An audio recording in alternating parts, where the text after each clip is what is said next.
there's so much damn impractical fluff, AI washing of everything. There is so much AI out there that is not very useful at all, especially to entrepreneurs who have companies that are smaller, 10 or less. Most people out there pitching enterprise things, nothing wrong with that. But then people like us get a hold of it and it doesn't do what we need it to do. So exactly that. Practical AI, because the impractical stuff sucks away our time, money, and will to live. All right, I'm going to pass it to Nathaniel. Hey, everybody.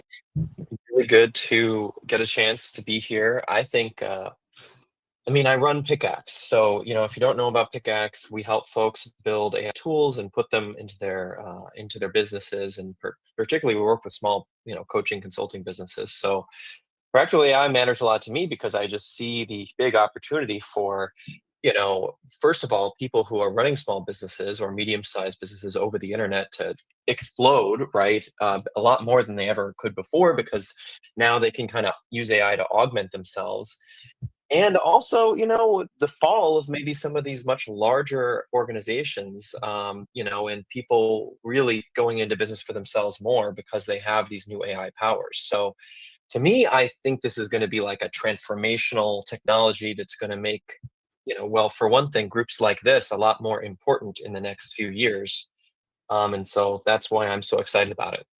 But I'll pass it on to, I guess, Deb. Thank you, Nathaniel. I am a huge fan. I'm currently obsessed with AI. And I left higher ed. I was one of the pioneers in educational technology back in the day when multimedia computing was a cool thing, right? So I love trying out new toys, new apps.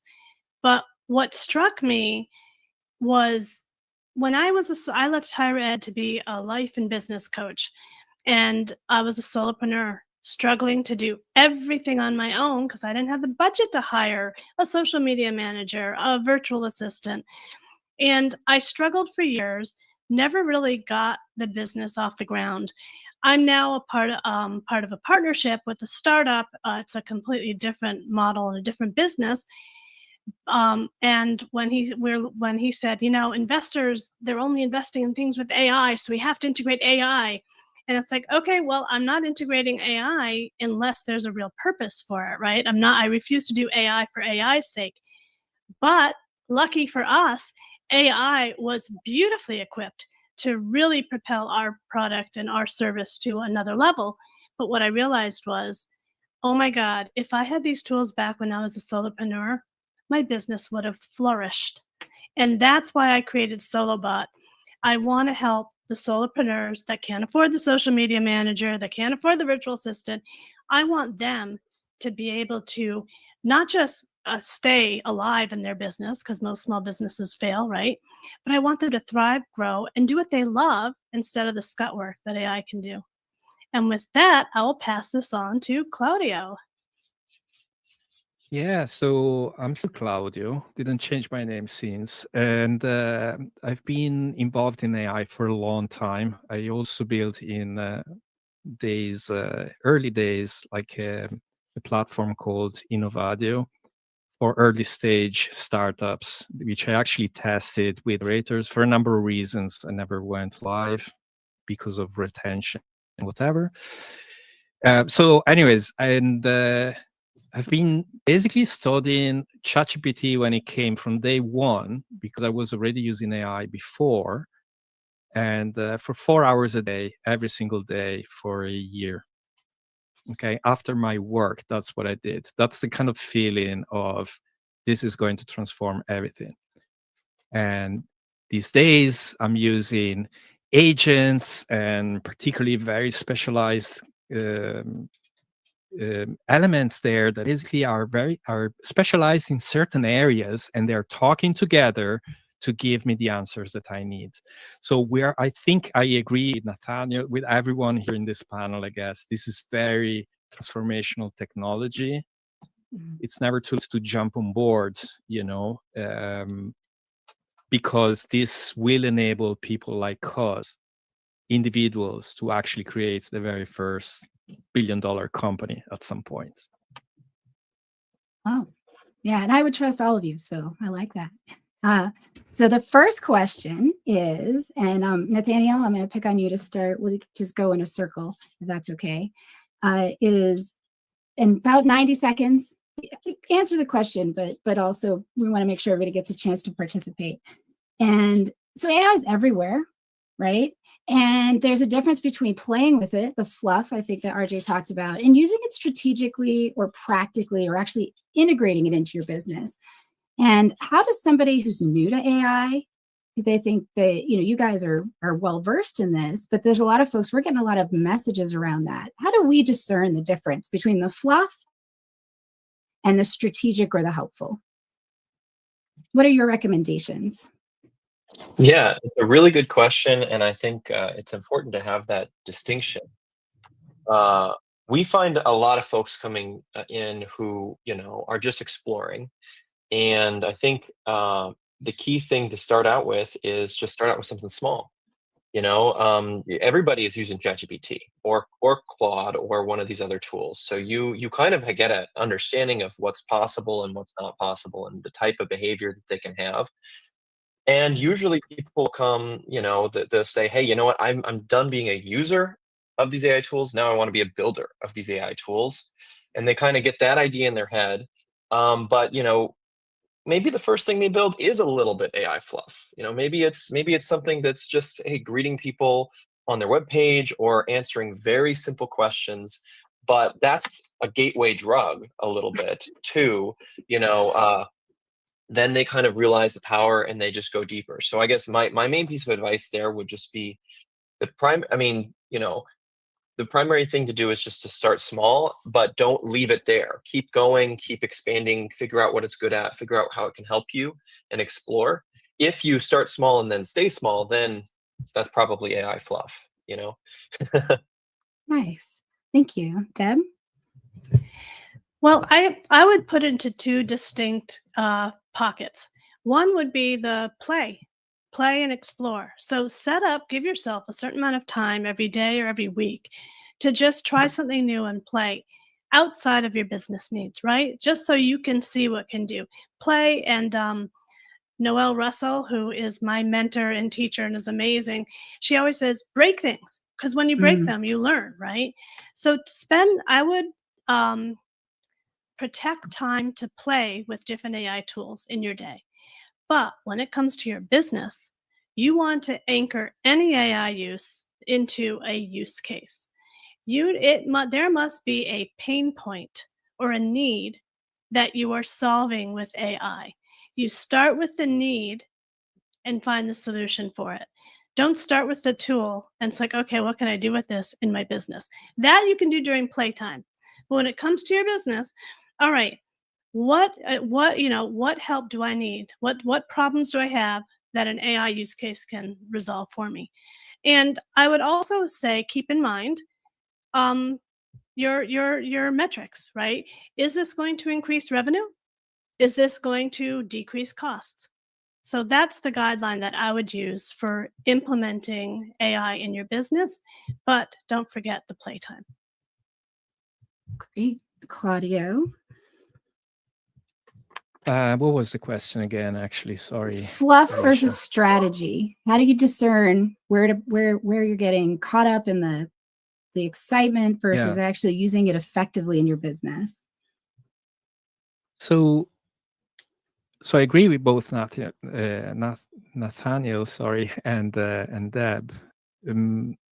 I guess the thing is, you do need to play with that. You need to learn how to, there is this kind of term now, prompt engineering, right? But there are some techniques that you can learn to direct the AI in a way that it can help you, right? You can definitely borrow from the experience of others.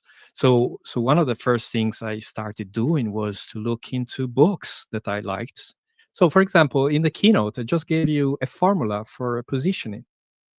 You can take that formula of positioning and go to ChatGPT and say, let me teach you the formula of positioning. Now, ChatGPT knows that formula, but just to be clear, within that context, you're actually telling, I want you to use that formula from now on, okay? So you're giving some insights, and now you're talk into ChatGPT so that maybe you have several reformulations of that being ChatGPT, Claude, and whatever, right? Doesn't matter. You know what I mean? That's one thing I began in the early days to learn was, you know what? I can borrow from books and formulas. So I started actually playing with, for example, different kinds of narratives, storytelling. You know, I do presentations. I did a lot of presentations for a living. And so I started using all these narratives and created formulas within ChatGPT to help me create.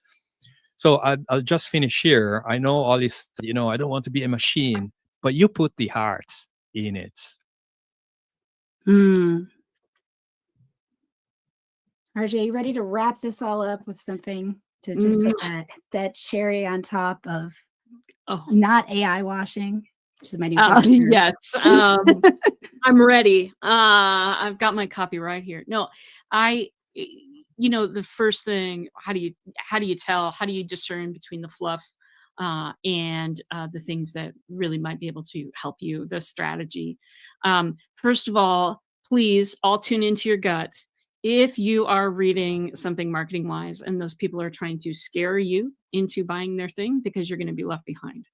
If they are using bro marketing moves on you of any kind, which is manipulate your emotions so that you don't think about what's going on, there are only two things you need to do.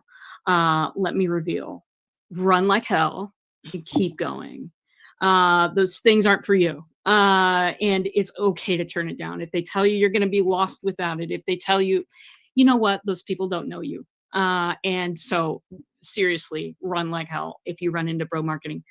Secondly, I loved what Deb said about, hey, you know what it's going to do in your business and know how it's going to move the bottom line. So there's two sides of the coin for me for AI. One of it is the side that Deb mentioned is, you know, make sure it's doing something for you. Darlings, got to do that.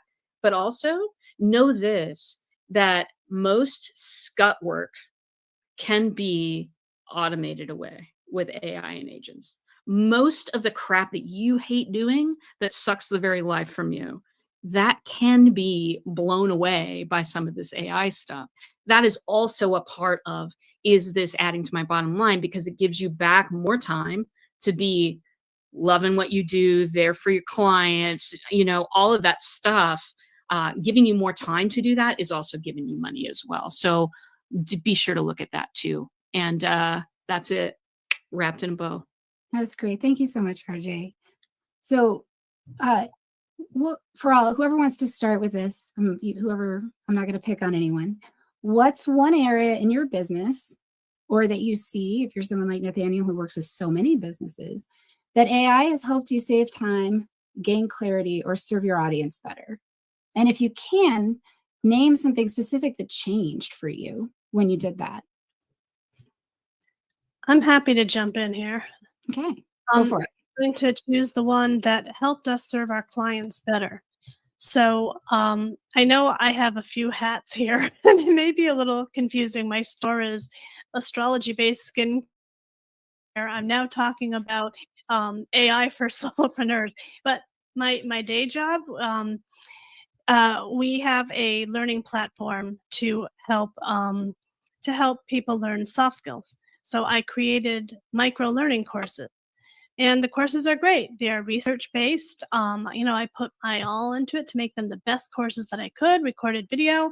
But at the end of the day, it's just recorded video. I can't be there online to answer their questions.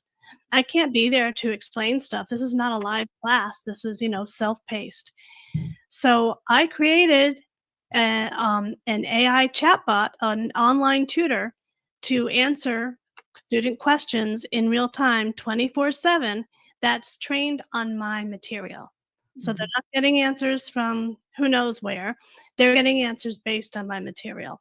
And in that way, AI was a huge game changer because it allowed us to meet a need that we couldn't meet otherwise. And it really raised the bar for the service and the benefit that our platform offers the user.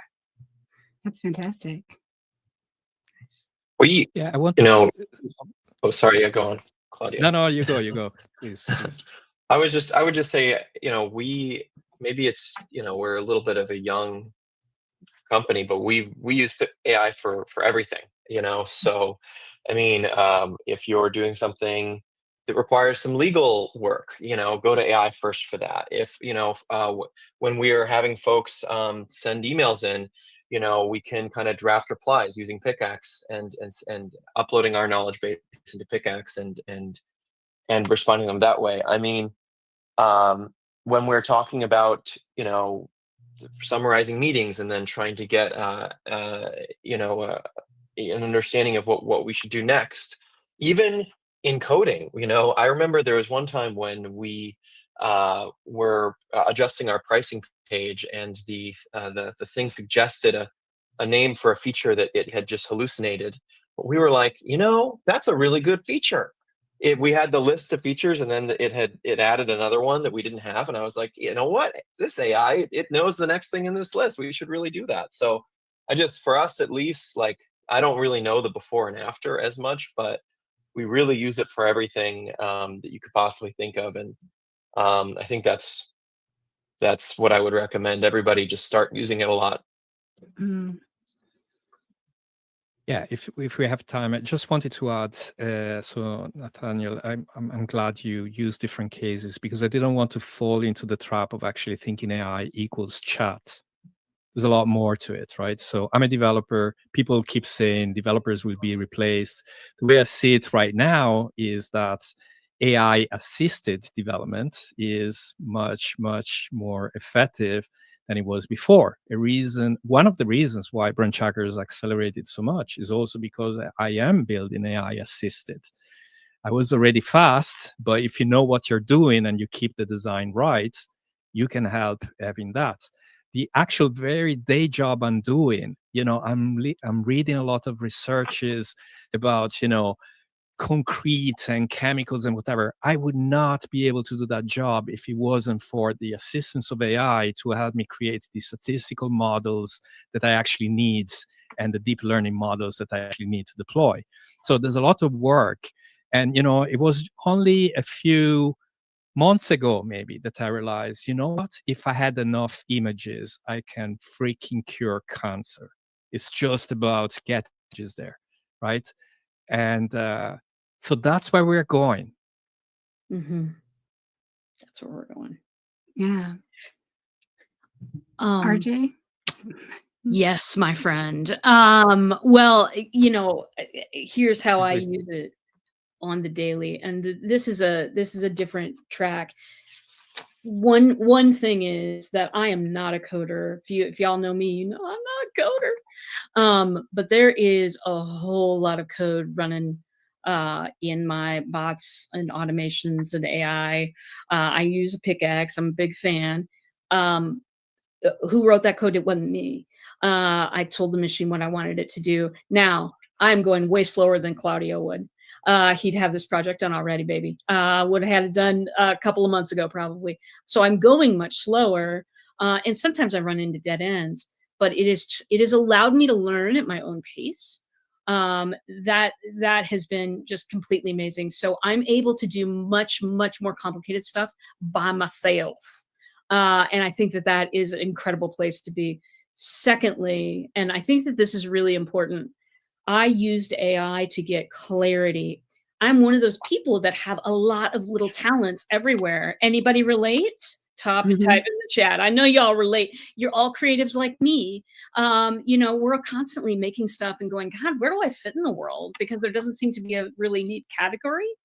I used AI to get clarity on who I am and what I offer. If there were one word on my gravestone, which I won't have one, but if there were one word, if there were a billboard that could describe me in one word, the word would be engagement in capital letters.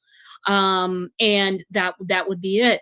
That clarity has allowed me to cut so much time out of the process of creating offerings and products and services that people absolutely love. And for every one of you out there, I want that for you. I want that for you because it is such freedom. Okay, I am done. That's great. You guys are really bringing it. Thank you so much. Another thing that Deb touched on a little bit in terms of AI has really leveled the playing field for solopreneurs. But one of the things we know about AI is it's scaling human. It's based on us. So any of the pitfalls or blind spots that we have get just brought up in a more amplified way. What are ways that small or minority-owned businesses and folks with sort of marginalized identities can use AI to compete, and also how can we kind of a little bit adjust for some of those scaled biases, if you will, or frailties, whatever it is? You can answer both or either question. That's fine. One thing that we notice, it's actually a little bit the opposite in some way, which is that the default setting of these AIs is to behave like people in San Francisco want them to behave and be kind of plain vanilla, oh, let me help you with that, whatever. So as they scale, it can be difficult to get them to keep the biases that you want to impart on them. If you want them, well, bias might not be exactly the right word, but get them to keep the behaviors or eccentricities or even like information, the way that you want them to behave, getting them to keep that at scale can be kind of difficult. So it is an interesting thing to consider. Hey, if you really care about getting this thing to behave a certain way and you're running your business at X scale and now you're at Z scale, you have to have tools, and we're working on this problem at Pickaxe of, hey, how can you manage having going from 1 to 10 to 100 to 100,000 interactions? How can you make sure that these are all kind of following the rules that you want them all to follow? But it's a really difficult question, and I guess from my perspective, the thing that folks should keep an eye on is whether or not these things are going back to just talking like ChatGPT does, because then your folks aren't really getting any incremental value out of that, and it's not expressing your unique identity and your unique take. Mm-hmm. RJ? Yes. I absolutely agree. And I guess a song from many, many, many moons ago, but teach your children well. Teach your AI children well, darlings. Never forget that there are a ton of people's voices out there that have just never been heard because it's all crowded out on the internet. And the lowest common denominator is absolutely not how you're going to stand out. Helping it learn your voice in any way, in 3D, in stereo. That's how that's how we get our voices heard. I have a lot of opinions on this. I will not rant, I promise. Because I used to come to my house, okay? But I will tell you that I'm very, very involved in the fact that hearing one type of voice over and over again, it ain't getting us anywhere. And so making sure that, and I write this in every one of my chatbots, I write in the instructions, take into account the voices of marginalized people, and make sure that we're thinking about that perspective when we're producing answers or whatever we're producing. Because AI was trained on, basically the internet, and you all knew that. I don't want to overstate that, but the way to get your voice heard is to teach your AI children really, really well, and it can be done. That's what I know. Thank you. That's a great perspective. I'll jump in. And I think that RJ really said it well. Teach your children well. It's, AI is a tool, right? That's one metaphor. And yes, your hammer doesn't go off and start doing projects on its own like agentic AI does. But at the end of the day, it's a tool that humans use. And it's our responsibility to make it responsible and ethical. So, a lot of it comes down to, it depends who our audience is here.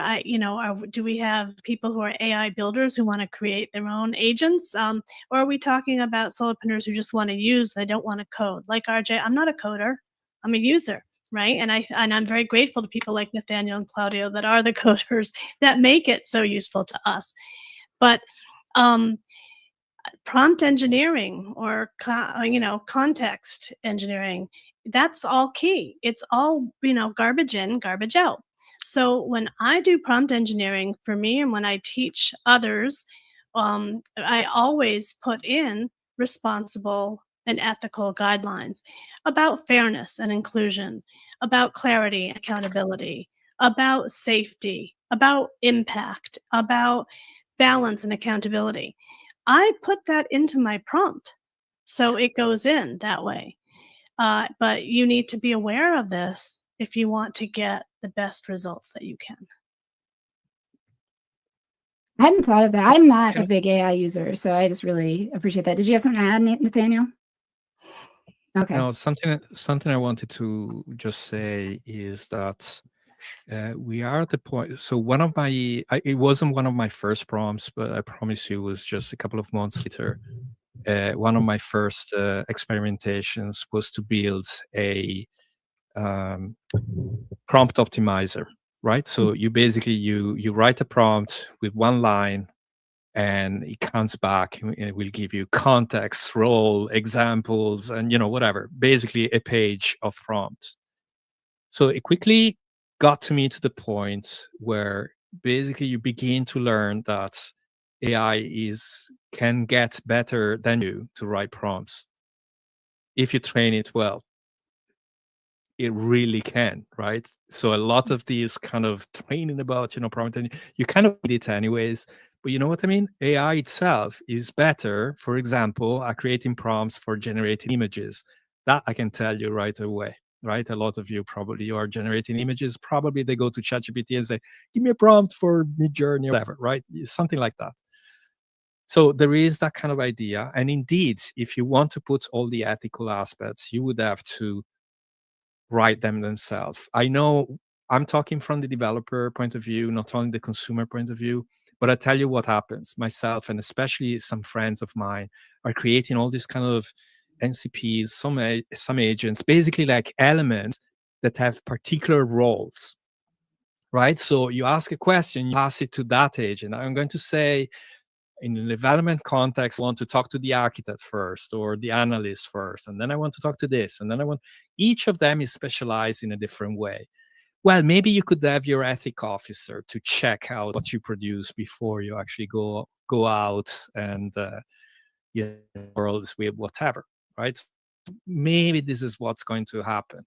And if you don't do it yourself, maybe there will be a pickaxe or another developer who would end up actually providing those tools for you.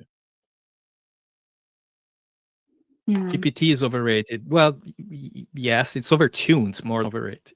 As Nathaniel said, yeah, there is this kind of mindset from Silicon Valley that it has to be politically correct all the time. If I ask, I use I use different tools all the time.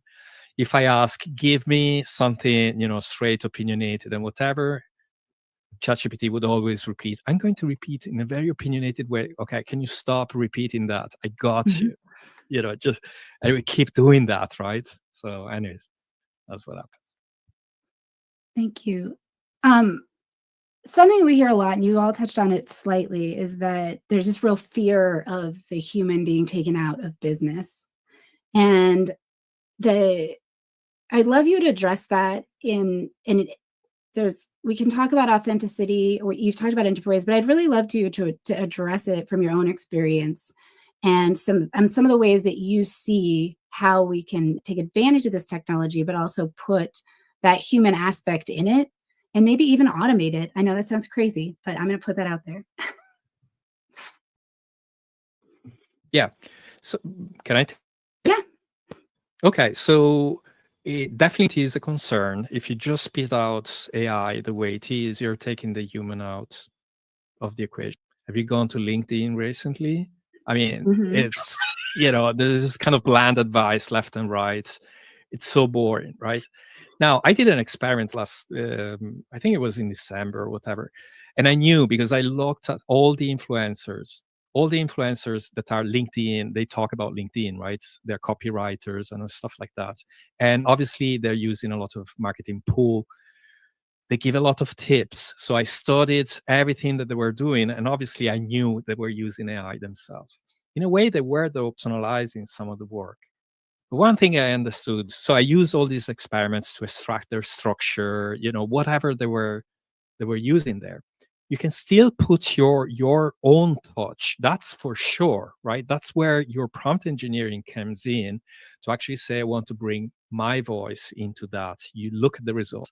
But let me give you one of the most stupid, not stupid, but actually, I don't use it as often, but I should. A lot of people here are spending a lot of time writing articles in LinkedIn, and then they complain that they can't get results. There's several reasons. One is LinkedIn doesn't promote maybe your content as much as you want. But you know what? LinkedIn cannot stop you to write comments, right? So you write comments on somebody else's. You consider LinkedIn. I consider the landing page my bio. I want people to go to my bio. My bio is the one that needs to convert. So I need to bring people to my bio. Do I spend time writing articles? No, I don't. I write a comment, right? So you can write a comment on someone else. The very first thing that you do is you add something to the conversation. You don't just say, oh, good post. That's useless. You go there, you add something that's either adds something to the conversation, agrees maybe with the author, disagrees with the author, whatever.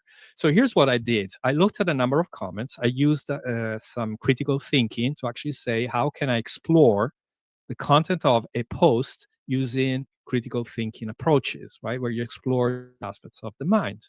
One of them could be about probing more, disagreeing and whatever. And then what I did, basically, I generated a prompt that literally takes a post. I don't even look at it.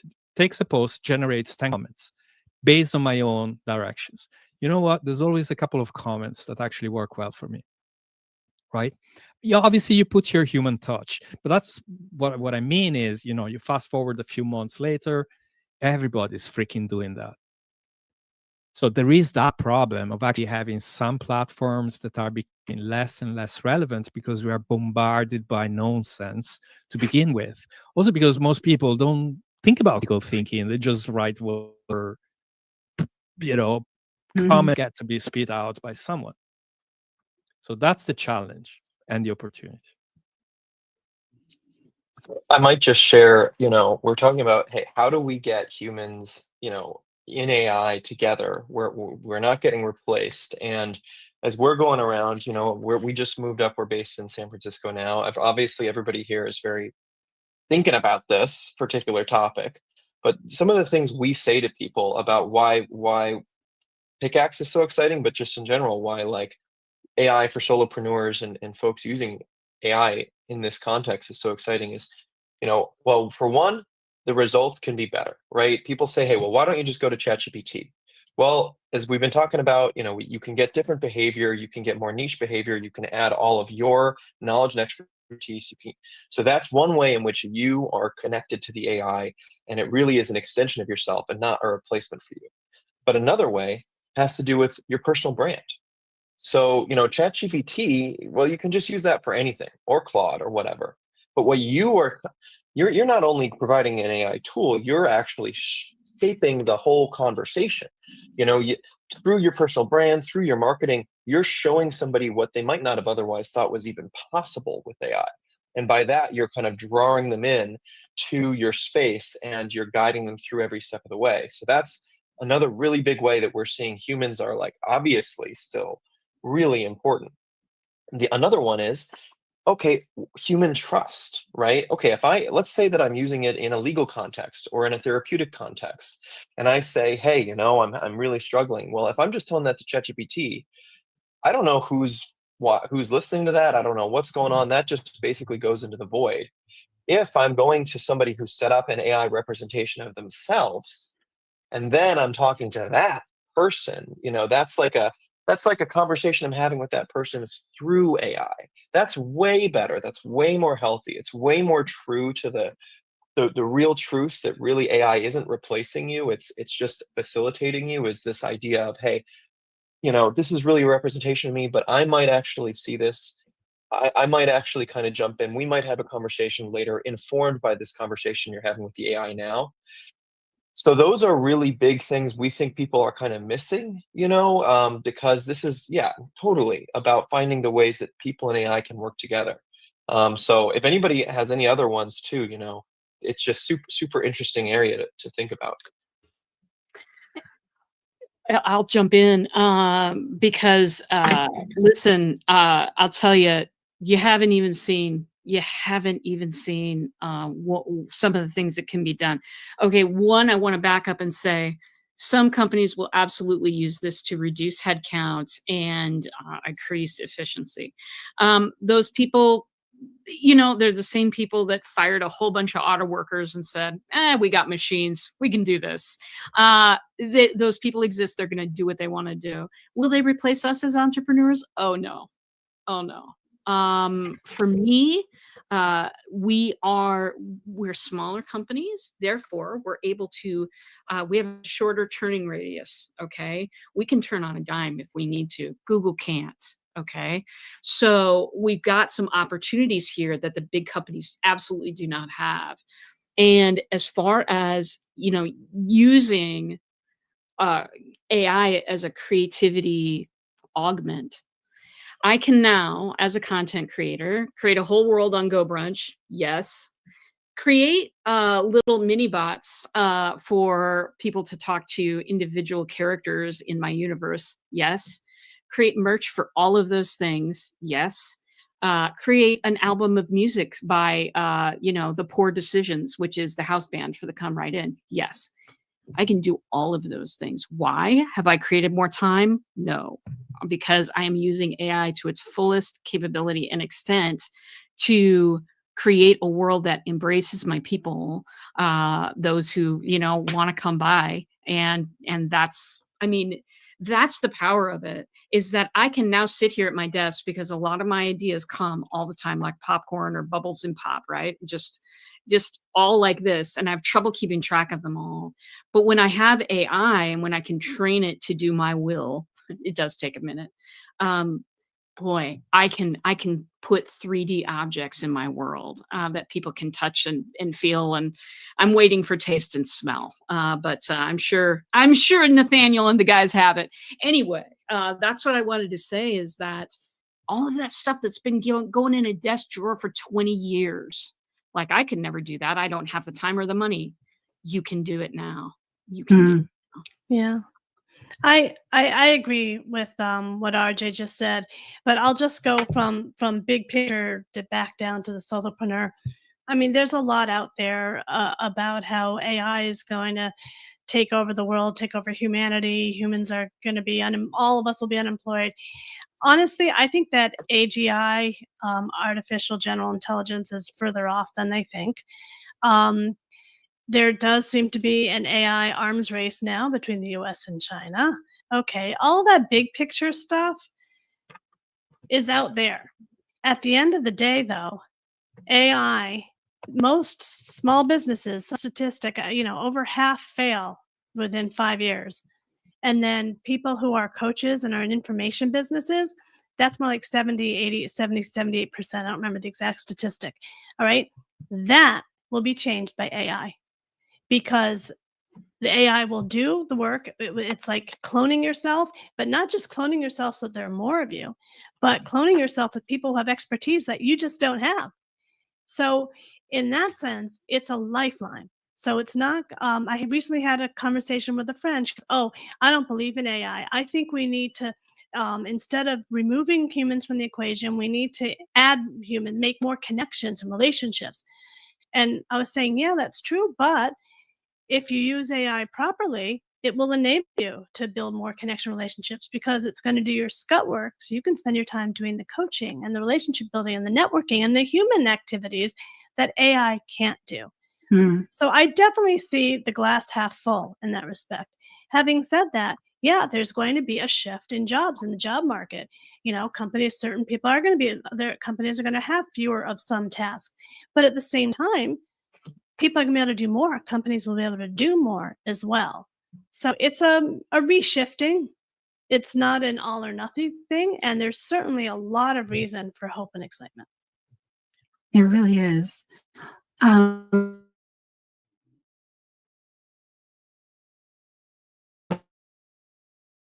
talked about, because you guys made some really great points. One of them was, we're not machines. We put the heart in AI. So this is the human part comes from us, and making sure that you know what you're using it for. Starting small. Like if you're looking at AI and you're thinking, wow, it's overwhelming, that's okay. You don't have to do everything. Take your first bite, play around and grow. Be playful and explore. Don't stop small. You keep going. Don't be afraid to break things, and help the AI they're working with learn your voice. And that's something I heard over and over again from each of you, was really not just putting that personal self in, but really letting it, focusing on what you're using. Like even Nathaniel with Pickaxe, where he's got all sorts of options. They make small, focused chatbots that they can use for these different areas of expertise. And that seems to be like a consistent theme in how to make it so that it's a little more functional for you. And think of it as a first draft. Someone I know had First Draft Ninja out there for a little bit. Use guidelines. Still do. There you go. First, use it for guidelines. Use guidelines in your prompts. Remember that you are responsible. It's that old saying, garbage in, garbage out. You are responsible to learn how to manage this new tool in a way that serves you, but also continues to represent the things that you believe in and that you feel motivated about. So take that responsibility seriously. Teach your children well. Use it for everything to get a sense of what the options are. Try it all. And that through that personalization, remember, that's going to be the way that you can build some of that human trust, as opposed to sort of this larger scope of things. And something that RJ said towards the end that I thought was really profound is create a world that embraces your people. So really be thinking about who's coming to see you, who's coming to work with you, who you're trying to connect with, and really think about how AI serves them in that world as an extension of your trust, your innovation, your excitement, your expertise. And while there will be a shift, we can be part of that shift. And so I appreciate everything you guys brought to this so much. And if you can stick around, I know everybody that there's folks in here that were asking if they could continue to talk to you, especially Nathaniel. They have a lot of questions about Pickaxe, but all of you, you wonderful, wonderful contributions. Thank you so much for bringing this talk today to the expo. This was wonderful. I really, really appreciate you guys. I do because it's really passionate. I'm very passionate about it. AI is a tool, and it's a good tool. That does not mean we should use it to steal from artists and not respect copyrights. So just because you can doesn't mean you should. There are certain times and certain places that that you should say, oh, this actually is not an ethical way to use AI. And you should make a stand, because if not you, who? If you don't stand up for the artist, then who is going to? You know, as a photographer, I do not give you permission to train AI off of my images. A lot of these music apps, they have not given their permission. They own these copyrights. That is illegal, and it is not okay. So as I do use AI all of the time, I think that everybody on the panel would agree that there are, you also need to respect the ethics of it, and you draw the line, because the lines have not been drawn. It's a wild, wild west. So we have to stand up and be the ones that draw the line. I think it's the wild, wild west in space on an unexplored planet. In an unexplored universe. That is absolutely right. And we are responsible. We are responsible for what we do. I couldn't agree more, Peggy. Thank you for putting that in. And thank you guys. And thank you guys so much. And I know, come back in 1 hour. It is now time to go have fun. If you want to stay, Nathaniel, are you going to be in the Pickaxe booth? Yeah, I'll be Okay. in the pickaxe booth. So if folks are have any questions, I'll be over there. Yeah. And Deb, you don't have your booth number up. What's your booth number? You can come visit me at Herbal Eclipse 127. Nathaniel, what's your booth number? I don't know. 128. 128. Okay. And RJ is 106 and Claudio is 103. And be back here in 1 hour because we got more main room festivals. So go explore, guys. Thanks. This was fun. Thanks, everyone.